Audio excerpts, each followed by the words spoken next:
great to... Hold on. Here we go. 3, 2, 1.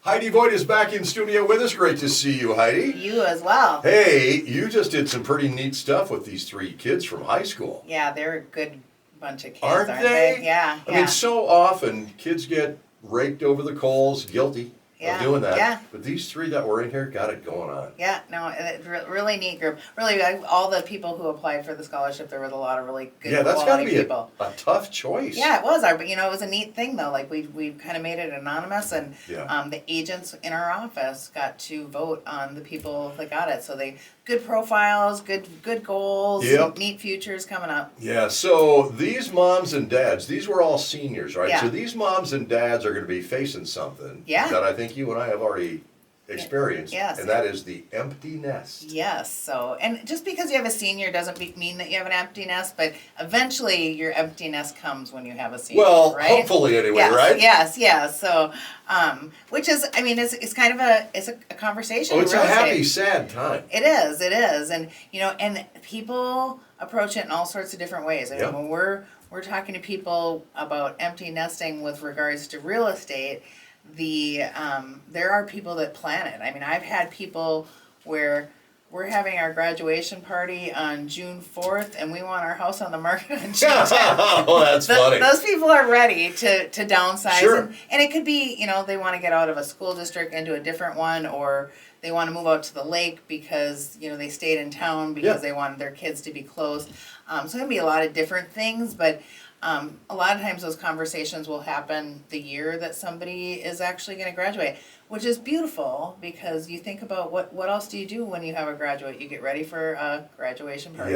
Yep. I'll tell you, that house echoes when there's nobody else in there. Yes. Yeah. No, it's a thing. The quiet. Yeah, it gets quiet, and all of a sudden you have all these rooms that you don't really necessarily need. So so I think empty nesting is a good concept to even talk about, because there's a lot of things to do to prepare for that. And one of the things to really prepare for is that if you're actually downsizing, the amount of stuff that we have in order to move into a smaller environment, because usually it's, you're downsizing maybe by 1,000 feet. Well, think about all the stuff that you put in that 1,000 feet, right? Sure. Yeah. So that those are things that we kind of help people prepare for. But I do think, if people are thinking about doing something the year that their final child graduates, doing that, having the party one weekend and getting on the market the next week is not a bad thing, because we all prepare our houses for graduation parties. Got it cleaned up anyway. Get it all cleaned up. Your landscaping looks good. Your garage is clean. All those things. Great time to actually just dive into the next thing. Do people leave, or do they just move down the street, or?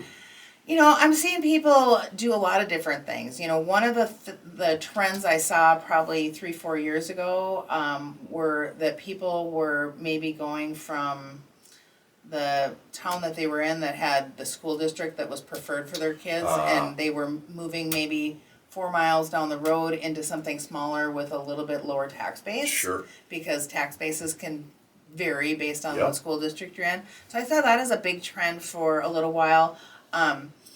You have those people who are also maybe on their last kid and they've got other older kids that have moved places.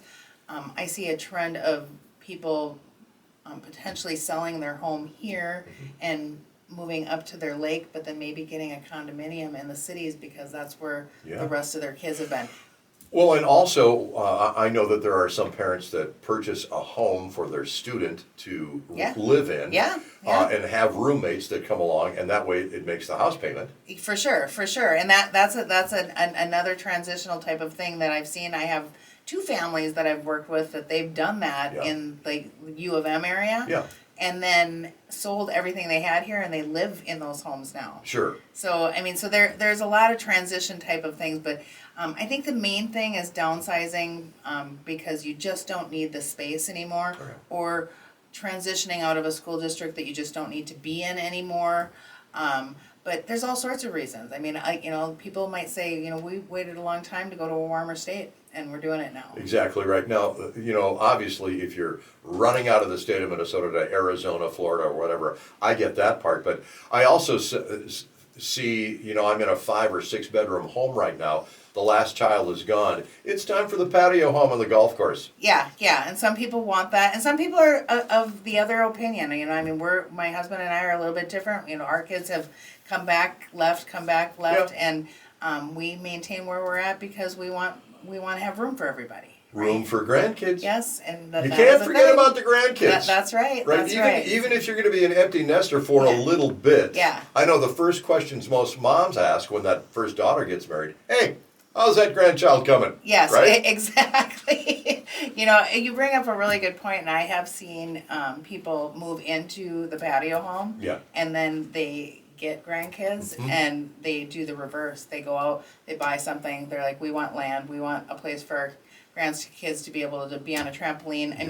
So all these things that we're talking about are life changes, and life changes spur great conversations to help people sell real estate. But this is where sitting down across the table with you folks at VoigtJohnson really makes perfect sense to me, because you want to plan. Yeah. Right? Yeah, you don't want to just get up one morning and go, hey, we're putting the sign out in the yard. Yeah, exactly. So that's where, you talk to people about, what could look different next year if you're looking at downsizing. Don't wait till next January to call us. Call us this year. We're going to get really good pictures of your house this year, and you're ready. You bet. So there's a lot of things that we can do, and it doesn't cost anything to sit down and start developing that relationship. All right, Heidi, how do we work with you folks at VoigtJohnson? You can call us anytime at 320-774-2400, or go on VoigtJohnson.com and check out all of our agents. Hey, again, nice working with all those kids. Yeah, thank you. You bet. Yeah.